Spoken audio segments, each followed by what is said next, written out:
jail term for the Nottingham triple killer is to be reviewed after the Attorney-General found it to be unduly lenient. Valdo Calacane was given an indefinite hospital order for fatally stabbing caretaker Ian Coates and students Barnaby Webber and Grace O'Malley Kumar last June.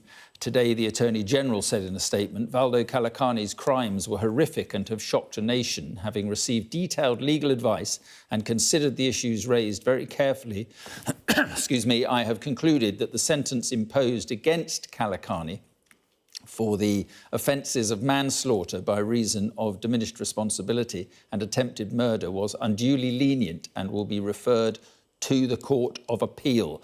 My thoughts remain with all of Calacane's victims, as well as their families and friends who have shown such immeasurable strength during this devastating time.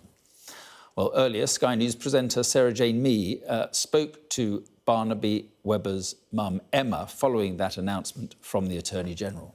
We're glad that this decision has been made, but I think it's the beginning of quite a long process for us, because obviously there's other investigations going on. But yes, if I'm completely honest, we didn't expect to hear that. I think I was feeling so dejected and let down by the justice system in this country, particularly with our case, that I wasn't expecting that news, and to hear it, I burst into tears, which is why I'm probably still looking a bit red-eyed now. But yeah, it was a good meeting. Let's go live to Nottingham and Sky's Becky Cottrell, and this would appear a significant victory for the families. Yeah, it's definitely given the families a boost, and as you heard Emma Webber say there, it was not expected. It will have to now go to the Court of Appeal, who will ultimately decide whether that sentence was unduly lenient. The family will be hoping that the court does rule in their favour. Just to give you a bit more information about the background to this, so Valdo Calacane was given what's called a hospital order, which means that he is indefinitely placed in a secure psychiatric facility. The judge at the time when sentencing him said he would prefer him to be in a hospital rather than a prison, because he thought it would be safer for the other people around him, that he would be a risk to others in a prison setting, but also that he would be less likely to comply with treatment. And we know this has been a problem with Valdo Calacane before. He hasn't acknowledged that he has paranoid schizophrenia and hasn't wanted to take his pills.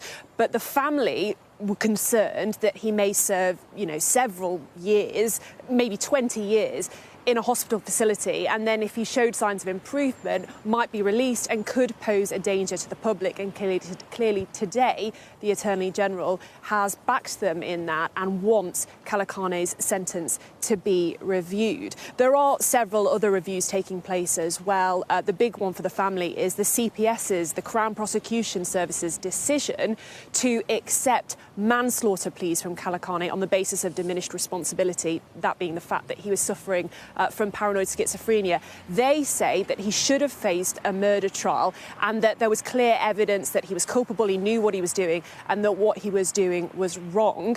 We will have to wait and see on that. There are other reviews into the mental health trust that work with Calacane as well. The family wants one overarching public inquiry. The Prime Minister hasn't ruled that out.